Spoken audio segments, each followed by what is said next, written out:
Hola amigas y amigos, yo soy Jesús. Hoy me gustaría continuar hablando de un curso de milagros. Este curso canalizado por Mary Perron hace algunos años y que podéis encontrar en algunos lugares de internet si os interesa leerlo, que os aconsejo que lo hagáis, ¿no? Bueno, hoy voy a hablar del segundo apartado de este libro, que se titula ¿Qué es el amor? Bueno, al hacernos esta pregunta, ¿qué es el amor? Pues recordamos lo que nos dice un curso de milagro, ¿no? De que el amor está, lo que es el amor está más allá de lo que puede ser enseñado. Eso nos dice un curso de milagro, ¿no? Pero al mismo tiempo nos dice justamente un curso de milagro también que nos anima a que enseñemos solamente amor, pues eso es lo que somos. Enseña solamente amor, pues eso es lo que eres. Eso es lo que nos dice un curso de milagro, ¿no?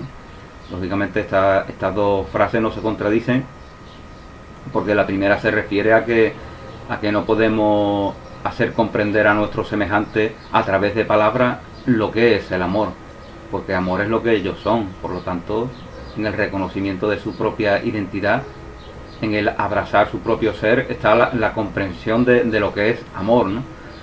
Tampoco el amor precisa ser comprendido una vez que uno se reconoce en él, ¿no? Porque la búsqueda de la comprensión, como hablábamos en algún otro vídeo, también indica que nos estamos percibiendo ajenos a aquello que queremos comprender. Porque cuando somos aquello que queremos comprender, no buscamos comprenderlo, lo expresamos simplemente y nada más, ¿no? Bueno, la segunda frase que os comentaba de enseña solamente amor, precisamente se refiere a eso, ¿no? A que expresemos amor en nuestra vida cotidiana, que amor no es debilidad, no es vulnerabilidad, amor es fortaleza. Amor es la fortaleza propia de aquello que es perenne, de aquello que es eterno, de aquello que es expresión de plenitud y de salud total, que no puede ser amenazado, que no puede ser dañado. Son algunos de los valores que definen al amor, ¿no? Por los que podemos definirlo con palabras que, como sabemos y como lo dice un curso de milagro, son símbolos de símbolos. Bueno, voy a pasar a comentaros mis apuntes sobre este segundo apartado de un curso de amor que se titula ¿Qué es el amor? Nos dice que lo que es el amor no se enseña, pero puede ser reconocido. Esto nos dice un curso de amor. Lo que es el amor no se enseña, pero puede ser reconocido. Al elegir la ilusión en lugar de la verdad, no vemos el amor. Al elegir la ilusión en lugar de la verdad, no vemos el amor. El amor se ve mediante la visión de Cristo. El amor se ve mediante la visión de Cristo. Eso nos dice un curso de amor. Realmente vemos el amor a través de la visión de cristal. De ahí viene la palabra Cristo. Cristo es un canal de pureza absoluta, que no añade ningún elemento contaminante de su personalidad, por decirlo así, ¿no? Por eso es el Cristo, porque alberga en sí la visión de cristal.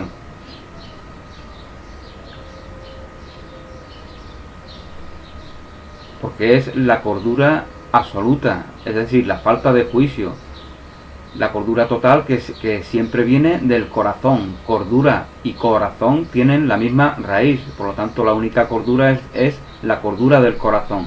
Esa es la única cordura, y esto es algo importante que nos va a hacer ver este curso de amor, ¿no? Que nos reconozcamos en la única cordura concebible, que es la cordura del corazón, como su propia etimología lo indica, ¿no? Cordura, las tres primeras letras empiezan por cor porque su raíz es corazón, porque la única raíz de la cordura está en el corazón, en el reconocimiento de nuestro sentir, de nuestro sentimiento, de nuestra sensibilidad. Y todos estos temas, estos puntos que estoy más o menos apuntando por encima, son temas que se tratarán a lo largo de este interesante curso de amor, ¿no? Como os comentaba, el amor se ve mediante la visión de Cristo. Solo ella ve el rostro de Dios. Solamente la visión de Cristo puede ver el rostro de Dios, ¿no? Que como podemos ver, se trata esta expresión de una expresión simbólica, ¿no? Porque Dios no tiene rostro tal como nosotros creemos tenerlo en este mundo de apariencias, ¿no? Solo yo he visto a Dios. Bueno, eso nos comenta Jesús de Nazaret en los Evangelios. Solamente yo he visto a Dios. No desde la vanidad, sino desde el amor y la voluntad de querer compartir su visión. Cuando Jesús de Nazaret nos comenta esto, solo yo he visto a Dios. No es de la vanidad que subraya la separación, que en la que lo haríamos cualquiera de los que nos percibimos como encarnados en este mundo, al hacer una afirmación de ese tipo, ¿no? De solamente yo hago esto, solamente yo puedo lo otro. No se trata de una afirmación ególatra, ¿no? Sino se trata de una voluntad que expresa Jesús de Nazaret de compartir con nosotros ese amor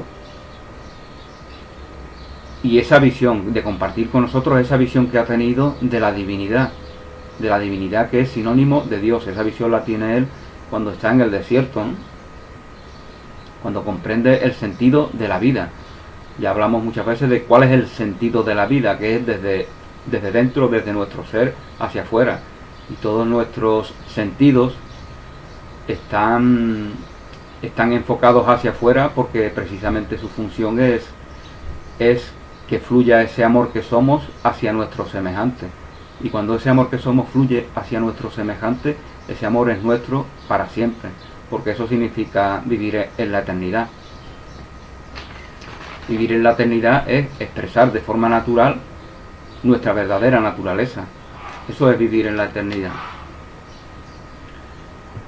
Mientras busques a un Dios con forma física, no podrás reconocer a Dios.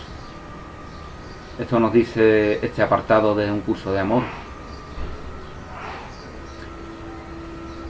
Por eso cuando miramos a nuestros semejantes como cuerpo, no reconocemos la divinidad en ellos, ¿no? Hay una frase que no sé si está en el Evangelio o es de algún libro espiritual, que dice que Dios se encarnó en forma humana para que busquemos en nuestros semejantes a ese Dios, a esa divinidad. Por eso se encarnó Dios en forma carnales, en forma humana, para que veamos, para que reconozcamos a la divinidad, a Dios en nuestros semejantes. Abrazar la conciencia amorosa es la clave de la salvación. Abrazar la conciencia amorosa es la clave de la salvación. La salvación es vivir como expresión de la conciencia de la vida eterna, de la salud eterna. Salud y salvación tienen una etimología muy parecida, ¿no? Lo podemos ver si lo escribimos, ¿no? Porque verdaderamente la salvación es el reconocernos en esa salud eterna, en reconocernos plenamente en esa salud eterna, en la cual Dios nos crea para y en la eternidad. El temor no es nada y el amor lo es todo. El temor no es nada y el amor lo es todo. Cuando damos crédito al temor, pues ya estamos eclipsando aquello que es todo. Y por lo tanto, con esa inversión que hacemos en el temor, lo que hacemos es construirnos un mundo de pseudo sentimientos, de pseudo sensaciones, de percepciones distorsionadas, que lo que hacen es mantener ese mundo de temor, ¿no? Por eso una vez que nos hemos metido en ese mundo, nos parece que esa es la única realidad, ¿eh? Y nos parece que aquel que nos habla de eternidad y de amor y de salud, nos parece que es un iluso que responde a un deseo del ego de perdurar y de no reconocer la dureza de la vida, ¿no? De que esto es un valle de lágrimas, ¿no? Como dicen esas personas que están tan amargadas y quieren compartir esa amargura que para ellos es algo natural, ¿no? que para ellos es algo que perciben como algo natural, porque natural no es, ¿no? Nada mundano es natural, nada social es natural, ¿no? Por eso cuando yo era niño pues había unas ciencias sociales y unas ciencias naturales. Las ciencias sociales hablaban de todo aquello que es mentira, aquello que se dejase en el tiempo, en la falsedad del tiempo, y las ciencias naturales hablaban de aquello que es verdad, aquello que es la vida. Que las ciencias sociales aludan a cosas que no son verdad no significa que nosotros no les tengamos cariño, ¿no? No significa que nosotros no amemos a nuestro país, a nuestro idioma, a nuestra literatura, a nuestras tradiciones. Pues claro que sí. Tienen que ver mucho con nuestra personalidad y con nuestra vida cotidiana, y con los elementos y con las herramientas que nosotros utilizamos en esta escuela de aprendizaje que es el mundo, ¿no? Bueno, como os comentaba, el temor no es nada y el amor lo es todo. Pero como aún no has reconocido lo primero, no puedes reconocer lo segundo. Como no has reconocido que el temor no es nada, no puedes reconocer que el amor lo es todo. Vemos por ejemplo en los Estados Unidos como hay una obsesión con el miedo, ¿no? Y ya el miedo, ya la persona que le da todo el crédito al miedo y comienza a ser prudente con respecto a ese crédito, una vez que le ha dado crédito al miedo, lo vemos como alguien inteligente, como sabio. Pero en realidad lo que está haciendo es alimentar esa sociedad de miedo, todavía aún más, ¿no? Por eso ese punto de vista realmente no hace que cese la violencia, la confrontación, no hace que cese, al contrario, lo alimenta aún más. Esto lo digo porque hoy en día hay muchos o algunos libros de sociólogos, de psicólogos, ¿no?, que realmente se basan en la importancia del miedo, ¿no?, en lo bueno que es el miedo. Bueno es el miedo cuando está rodeado de amenazas, ¿no? Pero si está rodeado de amenazas es que has estado proyectando negatividad permanentemente, y esa es la realidad con la que tienes que lidiar ahora, ¿no? Entonces el miedo te puede ser un consejero en esa realidad en concreto, pero no es que lo sea en la verdad absoluta.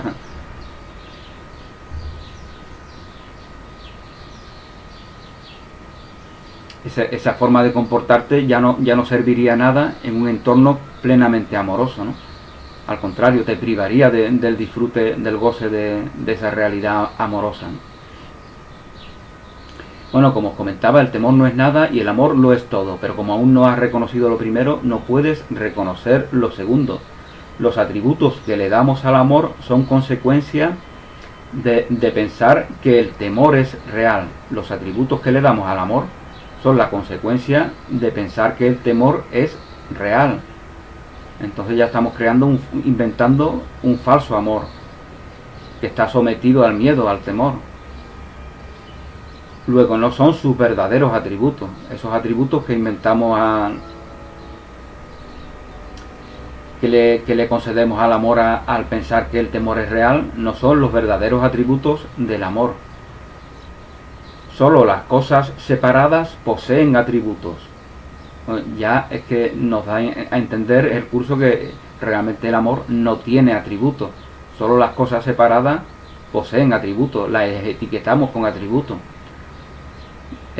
La unidad en la que Dios nos crea, compartiendo su divinidad, no existen atributos que nos distingan a los unos de los otros. Atributos tal como los entendemos en este mundo, ¿no?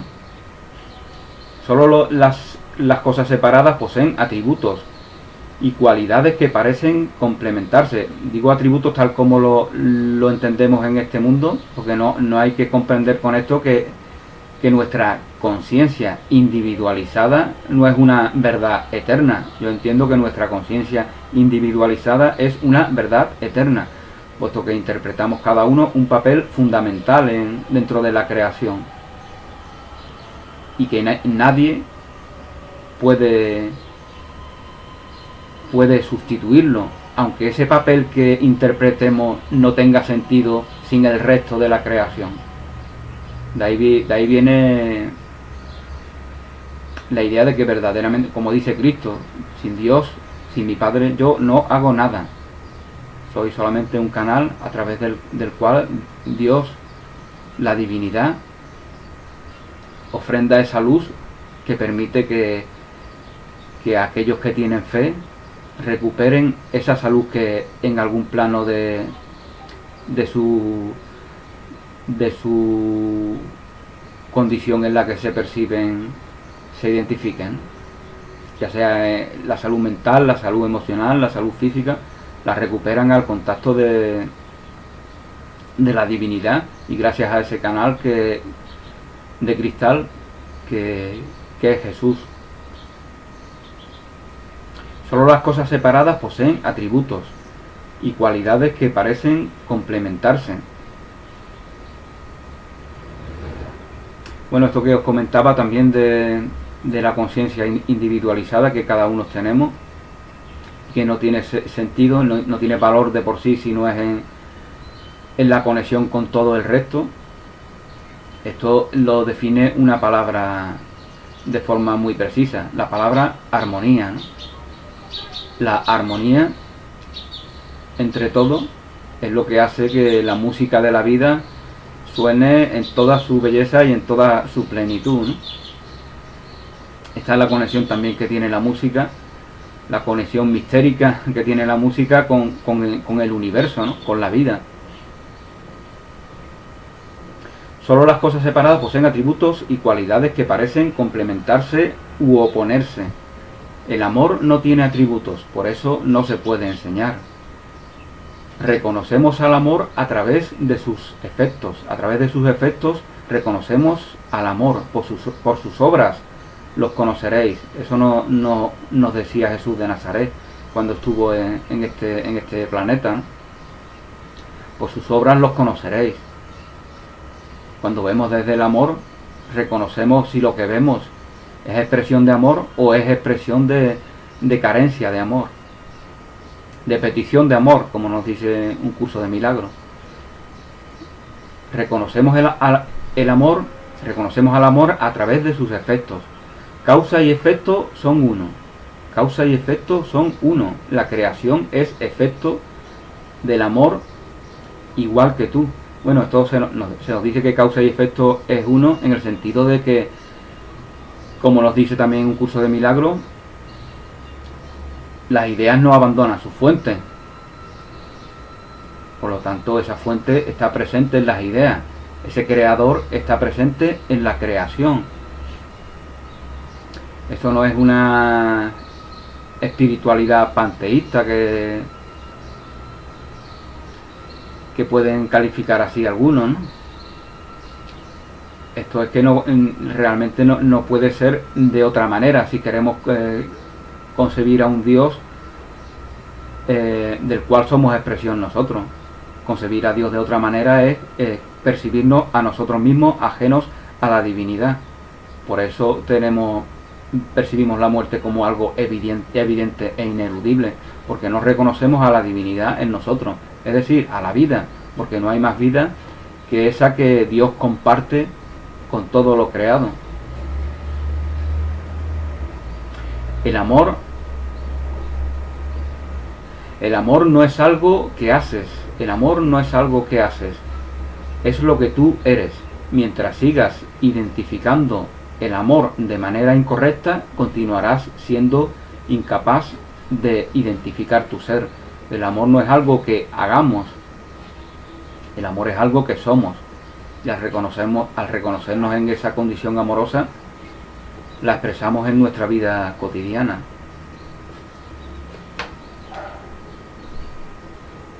Aunque en nuestra vida cotidiana respondamos a las inercias que hayamos creado, ¿no? Por eso en todo necesitamos un proceso de transformación, inevitablemente. Por eso que nos dicen tantos maestros de observarnos a nosotros mismos en todo momento, en cualquier conflicto, en cualquier reto cotidiano, en cualquier disputa, nos observamos a nosotros mismos, y simplemente con el hecho de observarnos ya nos estamos identificando con una conciencia que no es esa personalidad que está siendo que se está expresando en este mundo de apariencia. Nos estamos identificando con una conciencia que observa y a la cual no le afecta nada de lo que sucede en este mundo de apariencia. Al reconocernos en esa conciencia, ya nos estamos reconociendo en esa fortaleza en la cual nada puede ser amenazado, ¿no? Como nos dice un curso de milagros también. Comprendemos las contradicciones que se dan en nuestros procesos de pensamiento, pero el ego nos hace olvidar esta comprensión. Comprendemos las contradicciones que se dan en nuestros procesos de pensamiento, pero el ego nos hace olvidar esta comprensión.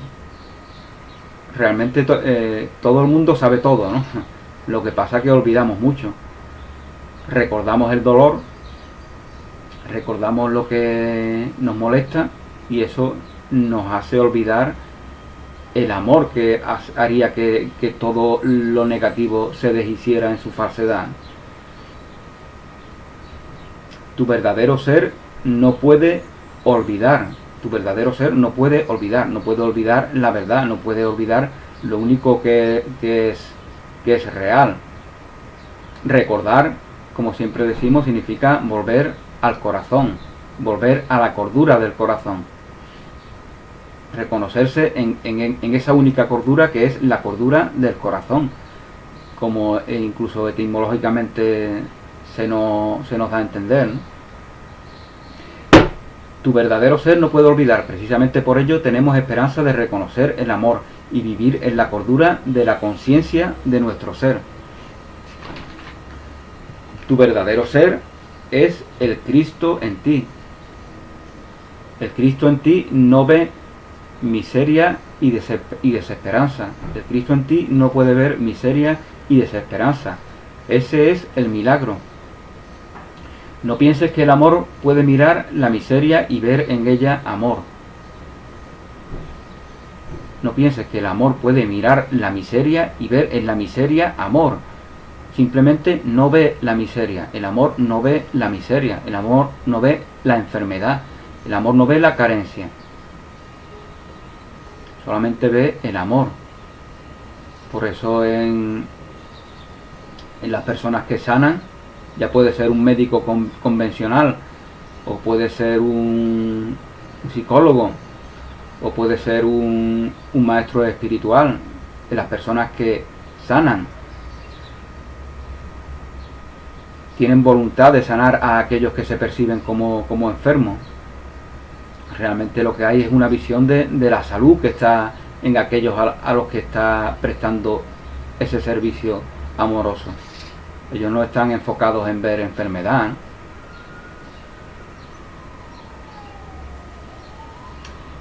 Quien haya estado en un quirófano quizás se dé cuenta de cómo ese ambiente le contagia a uno, le impregna a uno y ya uno no se marea con lo que está viendo ni nada, porque está plenamente centrado en ese servicio amoroso que le estamos haciendo a la persona que está siendo operada, ¿no?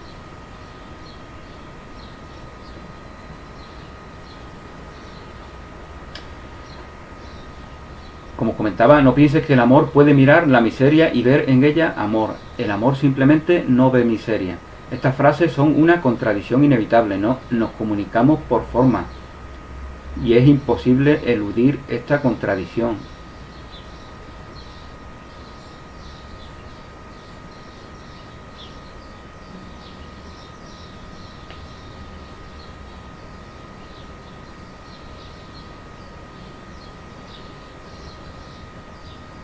Nosotros nos percibimos en un mundo, en una realidad encarnada, ¿no? Y entonces nos desenvolvemos con los elementos que percibimos en esta realidad, ¿no? El amor es algo que no puede ser enseñado. No nos decía un curso de milagros.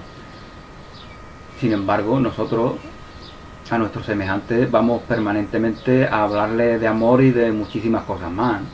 Lo vamos a hacer con palabras que esas palabras no son la verdad, pero esas son las herramientas de las que disponemos en este mundo de apariencia.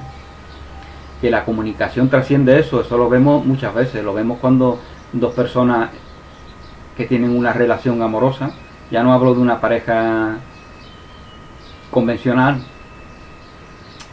un mismo bebé con su madre, ¿no?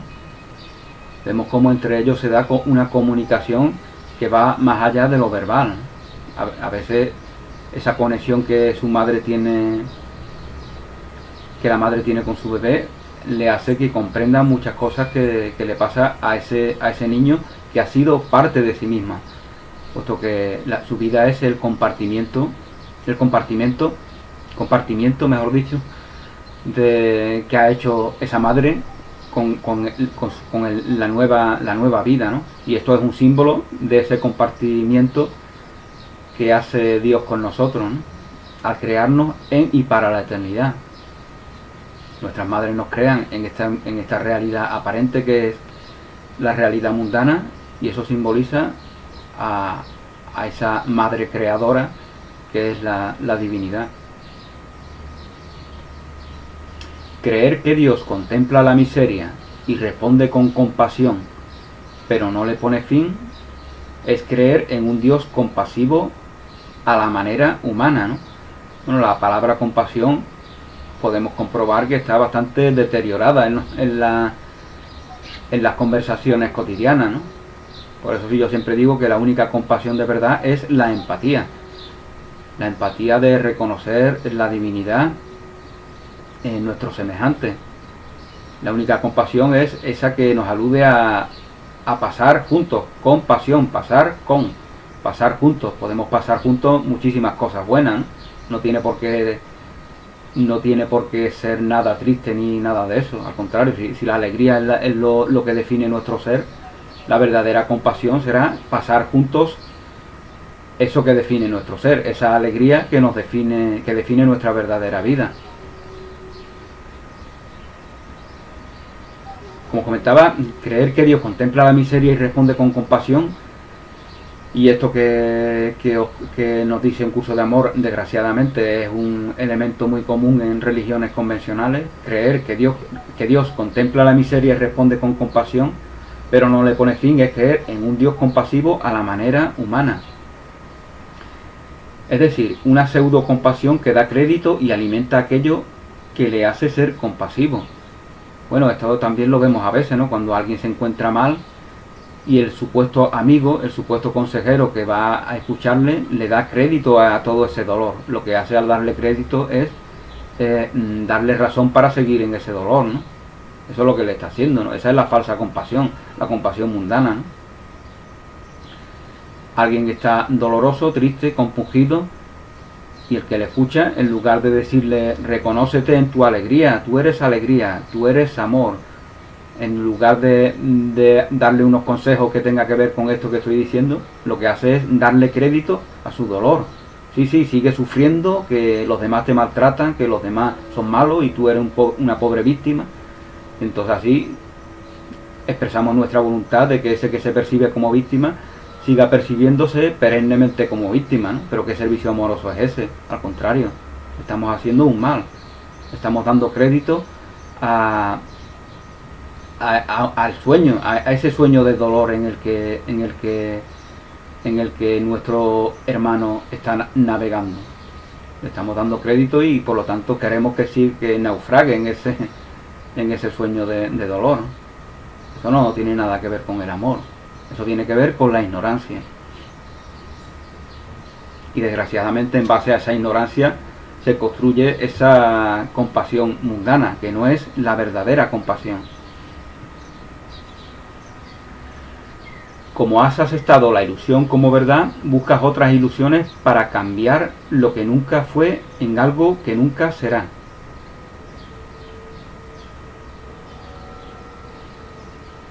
Por ejemplo, pensamos que somos cuerpos separados. Y permanentemente buscamos una unidad que nunca puede darse al aceptar la premisa de que somos cuerpos separados. Al aceptar la premisa de que somos cuerpos separados y buscar una unidad que deshaga esa separación nunca puede darse, puesto que hemos aceptado la premisa de que somos cuerpos separados. Por lo tanto, bajo esa premisa no hay unidad posible, sin embargo hay una permanente búsqueda de esa unidad.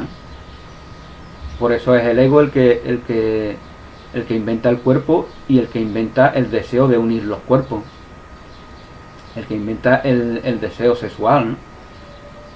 Que es querer tomar algo de nuestro semejante,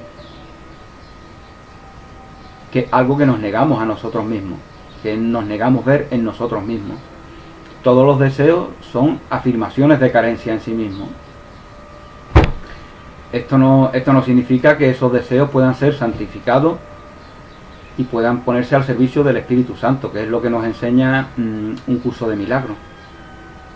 Y que seguramente es también lo que nos enseñará este curso de amor, ¿no?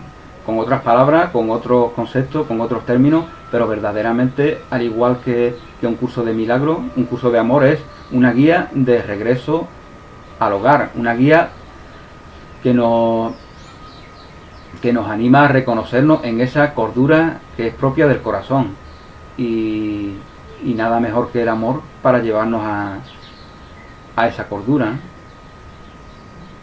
De ahí la razón de un curso de amor, ¿no?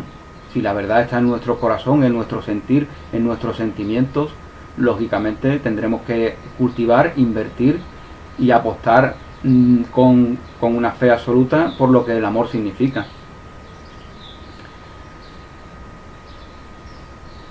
Bueno, como os comentaba,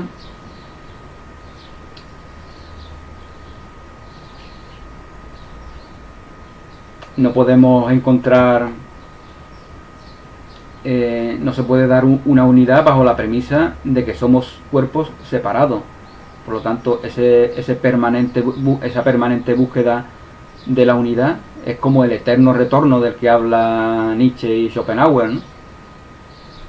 Eso es el eterno retorno, el identificarnos con un ego que nunca encuentra satisfacción, ¿no? Como también dice Mick Jagger, ¿no?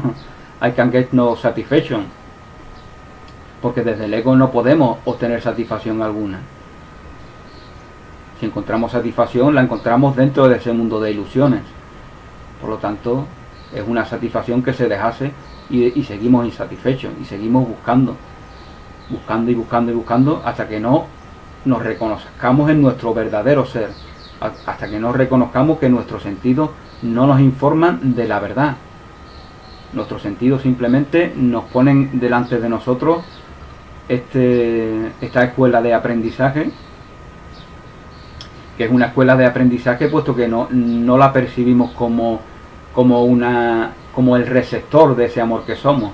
Como no lo percibimos como el receptor de ese amor que somos, pues a lo sumo debe ser la escuela de aprendizaje que nos lleve a percibir, a reconocer a todo aquello de lo que se nos informa a través de los sentidos, como un mundo que está aguardando nuestro amor.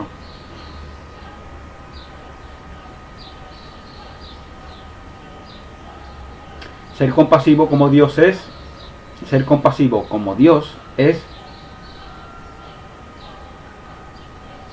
ser compasivo como Dios es compasivo, consiste en ver como Dios ve. Ser compasivo como Dios es compasivo consiste en ver tal como Dios ve, la visión divina, la visión del amor, que es la visión que tienen aquellas personas que sanan a sus semejantes, como Jesús de Nazaret, que sana a sus semejantes gracias a la fe de aquellos que entran en conexión con Él. Si no hay esa fe, es lo que comentaba en algún vídeo, ¿no? Si tocamos las prendas de Jesús de Nazaret como expresión que es la expresión de su santidad, con fe absoluta, pues sanamos de aquello en lo que nos percibamos como enfermos. Si no tenemos fe, pues estamos tocando unos trapos que no significan nada, ¿no? Y pensamos que los que sanan están locos y que el sanador está más loco todavía, ¿no? Que es lo que pasa, ¿no? Esto a mí me recuerda, por ejemplo, no sé si habéis oído hablar de Blavatsky, ¿no? De Madame Blavatsky, que decía que tenía unos poderes de mover cosas, ¿no? Y una vez, en más de una ocasión, parece ser que hizo demostración a periodistas de esas capacidades, ¿no? Sin embargo, todos los que observaban, la interpretación que hacían es que era una persona loca que en su locura podía mover las cosas, ¿no? Porque tú hagas algo sobrenatural, que ellos califiquen como sobrenatural, no van a dar más crédito, no te van a dar más crédito, ¿no? Precisamente por eso Jesús dice, yo aquí en mi tierra natal no voy a hacer milagro alguno,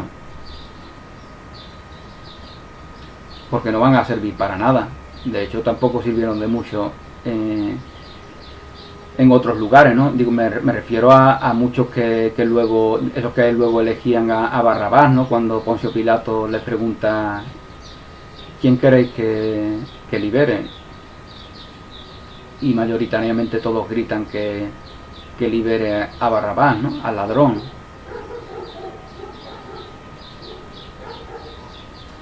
Pero por supuesto que sirvieron de mucho, puesto que en este mundo, el hecho más trascendente de la historia es el nacimiento, vida, muerte y resurrección de Jesús de Nazaret. Precisamente por eso estamos en el año en el que estamos, porque ese año nos evoca a ese nacimiento, ¿no? Independientemente de que pueda haber un error de año más o año menos. Y esta era que llamamos cristiana nos evoca a la vida de ese hombre que vino al mundo a compartir un mensaje de amor y paz que deshiciera ese falso Dios de los judíos, ese falso Dios castigador ajeno a nosotros, aunque desgraciadamente los judíos lo han usado para crear una falsa religión cristiana, ¿no? Que es la mayoría de lo que llamamos hoy día cristianismo. La mayoría de lo que hoy día llamamos cristianismo no es más que una herejía del judaísmo. No es la religión de Jesús de Nazaret, no es la religión del amor de la cual vino a hablarnos Jesús de Nazaret, sino una continuidad de ese Dios del castigo, del miedo, del pecado, en el cual tienen fe los judíos. Por lo tanto, no es una religión nueva, es una herejía del judaísmo. La religión nueva es la religión del amor que instauró Jesús de Nazaret. Que a muchas personas no les gusta la palabra religión, bueno, pues eso es respetable. La verdad no está en las palabras. Por lo tanto, disputar en torno a las palabras es disputar en el mundo de las formas, olvidándonos del contenido, que es donde está la verdad, que es donde está la expresión de nuestro ser. Bueno, como comentaba, ser compasivo como Dios es compasivo consiste en ver como Dios ve. No se trata de ver la miseria y decirte a ti mismo que no la ves. Esto es importante. No se trata de ver la miseria y decirte a ti mismo que no la ves. No abogo, ahora en este momento, este es uno de los momentos en el que en el libro Jesús de Nazaret, que presuntamente lo inspiró y Mary Perron lo canalizó, este es uno de los momentos en el que Jesús de Nazaret habla en primera persona. No abogo por la dureza, sino por la plenitud del corazón. Por eso cuando vemos carencia de algo, es nuestro servicio amoroso con lo que tenemos que responder. De la misma forma que lo hacemos en nuestro hogar, ¿no? Con nuestros seres queridos, ¿no? Bueno, con lo que lo hacemos o que lo deberíamos o que lo debemos hacer, ¿no? O que es lo normal que hagamos, es lo natural, ¿no? Eso se ve con respecto a los bebés, ¿no? Vemos que nuestro bebé está hambriento, pues le damos el pecho, ¿no? Quien pueda dárselo, ¿no? A quien no nos ha tocado ese aspecto de la condición humana, pues le daremos el biberón, ¿no? Vemos, pues lo mismo se refiere con la globalidad del mundo, ¿no? Vemos que hay hambre, pues hay una respuesta amorosa que está siendo aguardada de nuestra parte, ¿no?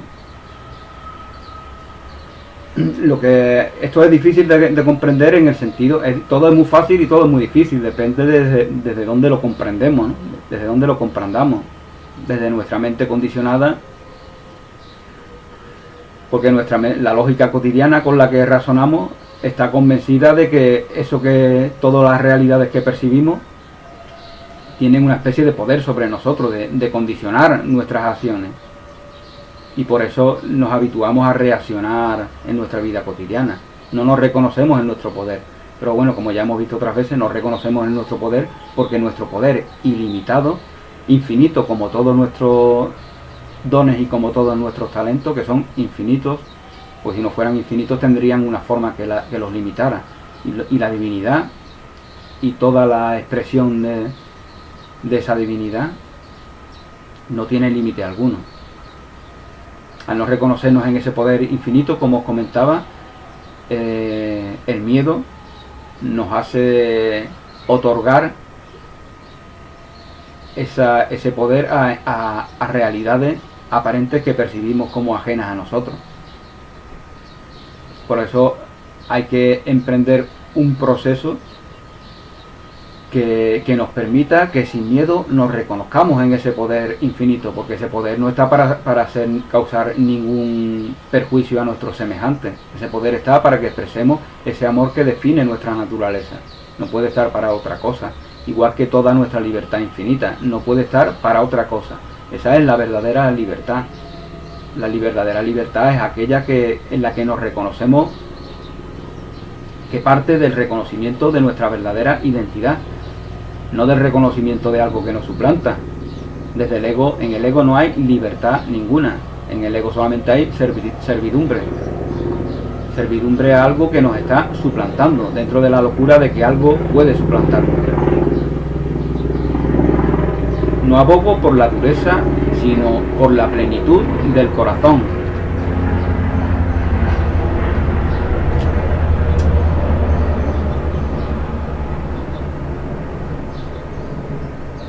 No busques que figuras del pasado te muestren el camino al presente. No busques que figuras del pasado te muestren el camino al presente, más allá de las ilusiones. Busca en tu interior a aquel que conoce el camino. Cuando apelamos al pasado, estamos ignorando la voz del corazón, que es aquella que va a ser nuestro verdadero consejero, nuestro mejor consejero, ¿no?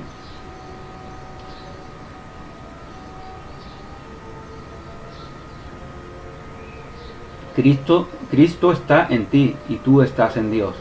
Cristo está en ti y tú estás en Dios. En ti está el reino de los cielos. Por lo tanto, en ti está la divinidad. Y no puede ser que el reino de los cielos sea algo ajeno a la divinidad, sea algo ajeno a Dios. Y tú al mismo tiempo estás en Dios. Ese es el misterio de la vida. Nuestros seres queridos están en nosotros. Y nuestros seres queridos están en el cielo. Y el cielo está en nosotros. Y nosotros estamos en el cielo. Todo eso no se comprende con una lógica aprendida. Porque esa lógica aprendida no está para comprender ningún misterio de la vida. No está para comprender la santidad. No está para comprender la eternidad. No está para comprender el amor. No está para comprender la bondad. Esa lógica aprendida está para desenvolvernos en nuestra vida cotidiana. Para ser usada como herramienta. No para que ella nos use a nosotros. La lógica aprendida, ni nada de lo que esté a nuestro servicio, está para que nosotros nos pongamos al servicio de ellos, ¿no? Eso es lo que hace quien se entrega plenamente, quien da crédito total a su sentido. No los usa como verdadero, lo está ignorando, lo está despreciando. Porque los sentidos no es algo que tenga vida propia. No sé cómo le va a dar crédito a tus sentidos si son herramientas que están al servicio de tu ser en esta realidad cotidiana.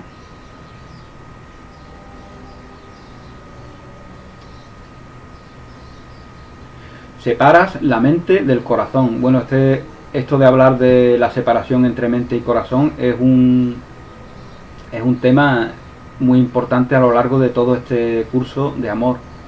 Separas la mente del corazón y crees que puedes involucrar a uno de los dos sin involucrar al otro. Recordemos lo que a veces decimos, ¿no? De que la unidad es la manera de ser de Dios. Por lo tanto, en la unidad se expresa todo aquello que por Dios es creado. Solamente en la unidad podemos expresar nuestro verdadero ser. Por lo tanto, no puede haber un corazón separado de la mente y que ambos formen parte de nosotros. Tiene que haber algo que en una armonía plena haga que tanto pensamiento como sentimiento se expresen de forma en una misma unidad, en una misma música, en una misma melodía. El contrapunto está para embellecer la melodía, no para estropearla y vivir en el caos, ¿no? Y que suene una música caótica que ya no es música. Separas la mente del corazón y crees que puedes involucrar a uno de los dos sin involucrar a otro. Bueno, esto también nos recuerda a los intelectuales no occidentales, ¿no? Ellos se olvidan del corazón. El corazón es debilidad, el amor es debilidad, el amor es vulnerabilidad, todo es mentira. Aquí lo único que existe es un cerebro pensante y el mío es el que más piensa y el que mejor piensa, ¿no? Y ahí despliega el intelectual su inventiva dentro de su élite segregada, y los demás que somos ignorantes pues no los comprendemos, ¿no? Porque él piensa que lo que hace es cada vez va cultivando de manera más elaborada el despliegue de su inventiva y cree que va creciendo. No, tú estás en tu mundo pequeñito de creerte que eres un cerebro y crees que porque inventes matices más complicados y más enrevesados dentro de tu filosofía estás avanzando en algo, ¿no? Efectivamente, estás avanzando dentro del sueño en el que te percibes, ¿no? Mientras que no despierte, todo ese despliegue de esa inventiva no tendrá valor alguno, ¿no? Cuando despierte, claro que la tendrá. Todas las formaciones que llevamos a cabo nos son muy útiles. Si uno estudia psicología y es una persona materialista, atea, resentida, victimista, ha recibido unas enseñanzas que en el momento en el que tome conciencia de su error, esas enseñanzas le van a ser muy útiles. Incluso todos esos años de victimismo, de lloriqueo, todo eso también le va a ser útil porque le va a permitir comprender cómo funciona la naturaleza humana cuando no se reconoce en su divinidad.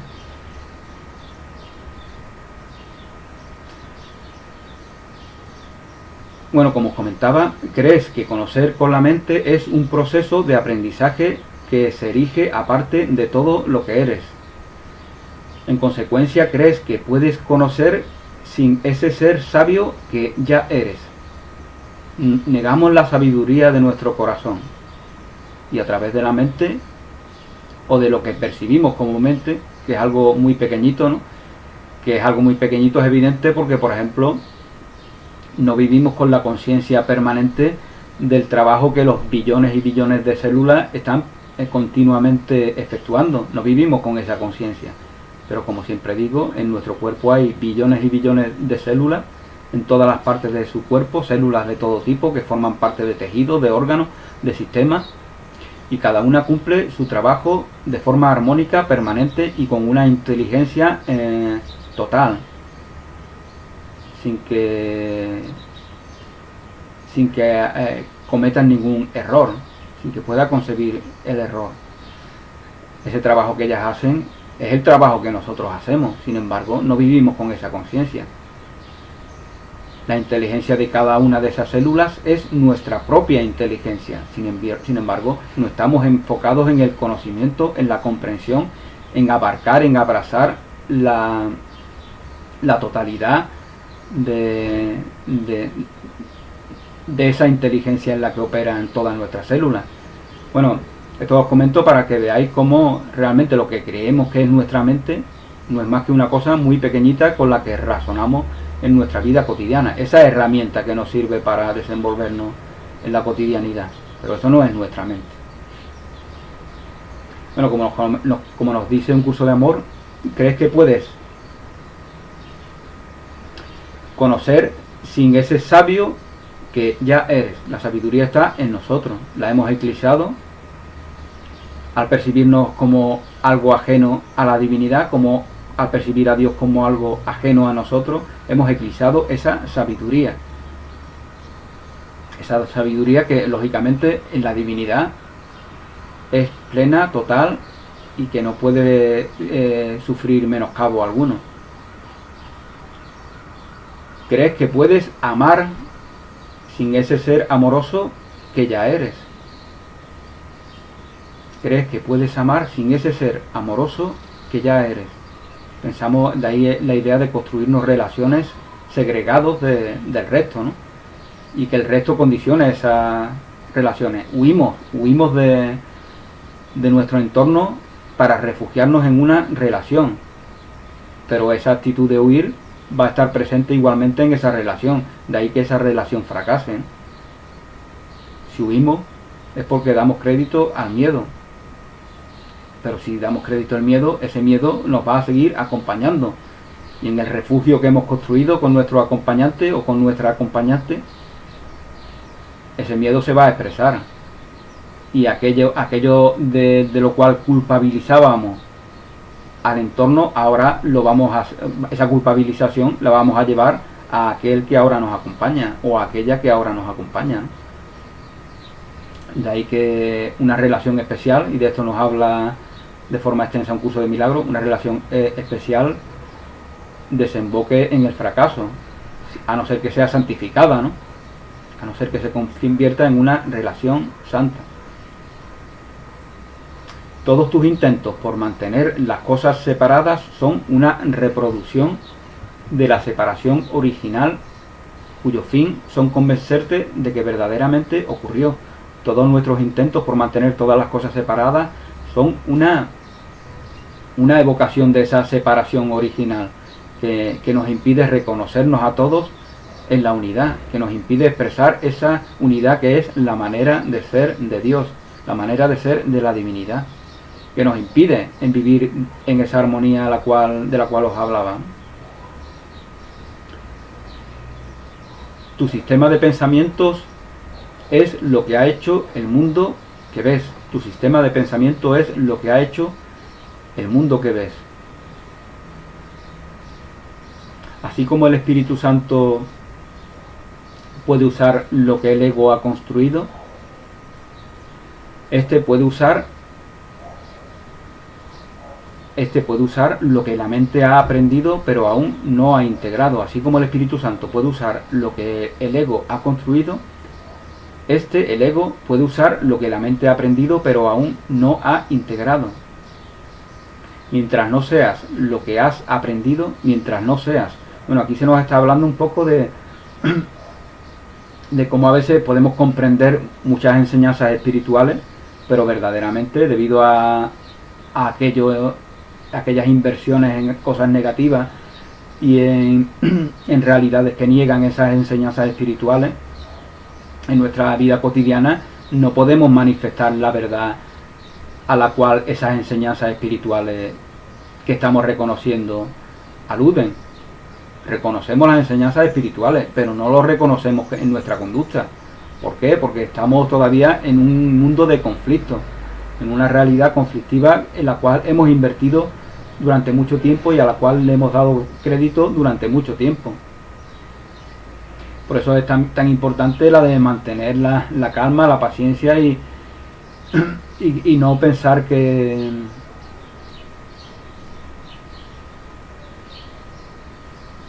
en tener conciencia de que todo lleva un proceso, todo tiene un proceso y es ineludible. Y si percibimos a nuestros semejantes como carentes de esas enseñanzas, cada uno tiene las circunstancias de su vida. No todos tienen por qué recibir precisamente y de esta manera estas enseñanzas. Un curso de milagro es un curso obligatorio, no dice un curso de milagro, es un curso obligatorio lo que un curso de milagro significa, no el curso de milagros en sí, no es que todo el mundo vaya a leer ese libro.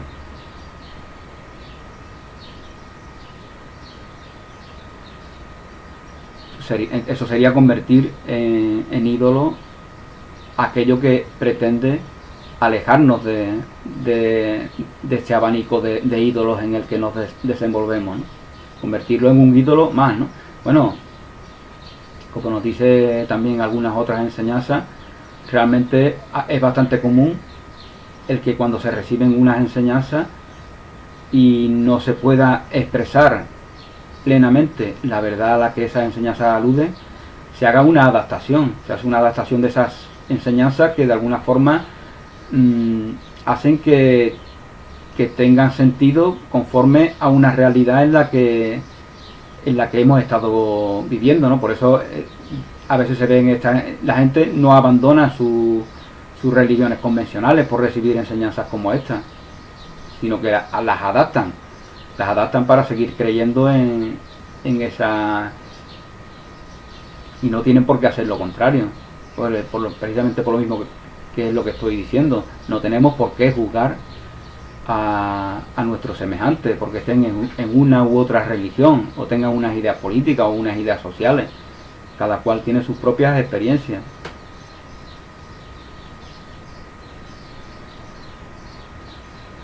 Un curso de milagro y un curso de amor es para nosotros, para que nosotros seamos mejores personas, para que nosotros nos reconozcamos en esa verdad amorosa en la que somos creados para la eternidad. No porque tengamos un ego que quiere ser eterno, no. Es porque queremos ser expresión de esa alegría y queremos serlo ahora, porque la eternidad está ahora. La eternidad no está en ningún porvenir, ni el paraíso está en ningún pasado. Esas son invenciones del ego. Un paraíso en el tiempo, una eternidad en el tiempo, son las dos caricaturas que el ego hace de ese paraíso interior que está en nosotros y de esa eternidad para la cual somos creados gracias a ese compartir de su divinidad que hace Dios con nosotros y con todo lo creado.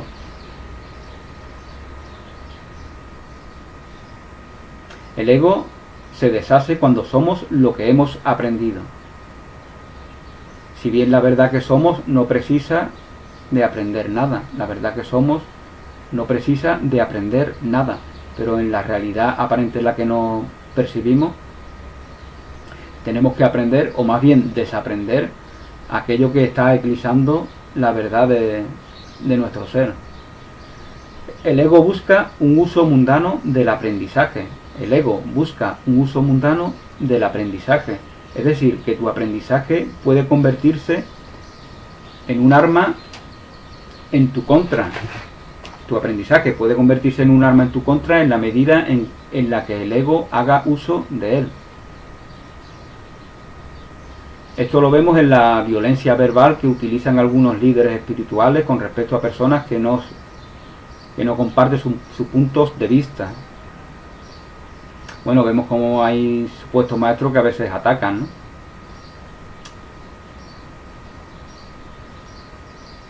En realidad esto denota falta de aprobación de esos puntos de vista. Cuando atacamos a personas porque no comparten nuestros puntos de vista, realmente es porque nosotros no nos estamos aprobando, ¿no? Porque si no, simplemente veríamos a personas que nos están pidiendo amor, como dice un curso de milagro, ¿no? No veis, si lo atacamos es porque queremos proyectarle la culpa, ni más ni menos, ¿no? Da lo mismo que sea un señor que se etiquete como el maestro de los maestros, ¿no? Si está ahí intentando proyectarle la culpa a aquellos que te están escuchando, pues está en ese ejercicio que llamamos de proyección de la culpa, ¿no?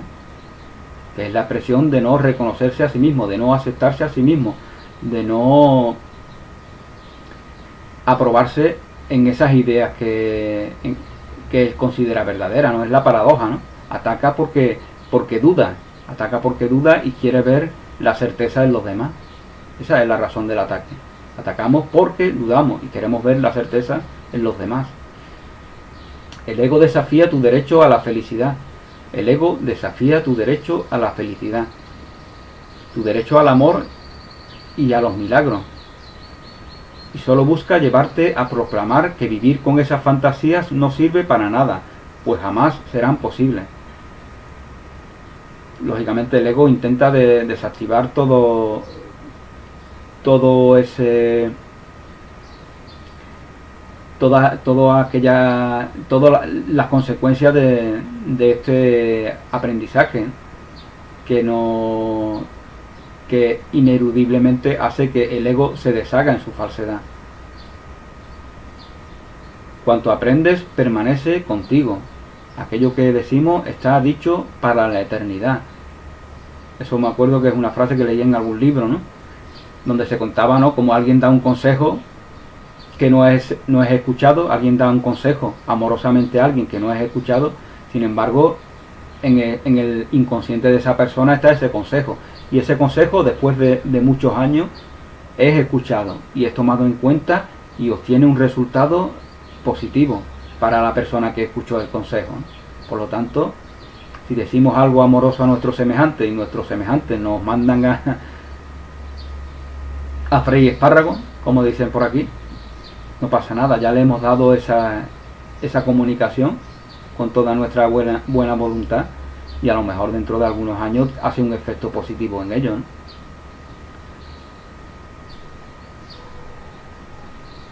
Cuanto aprendes permanece contigo, independientemente de los errores que puedas cometer.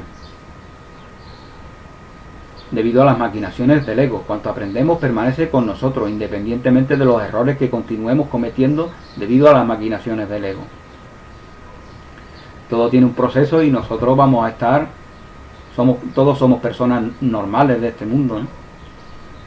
Y todos avanzamos por igual, aunque las percepciones parezcan decir lo contrario. Pero nosotros no somos percepciones, nosotros somos conocimiento. El mundo de percepciones alude solamente a un mundo, a una realidad aparente, algo que no es verdad, que no es real. Igual como la materia, para poder percibirla, la adaptamos, pero no es tal como nosotros la percibimos.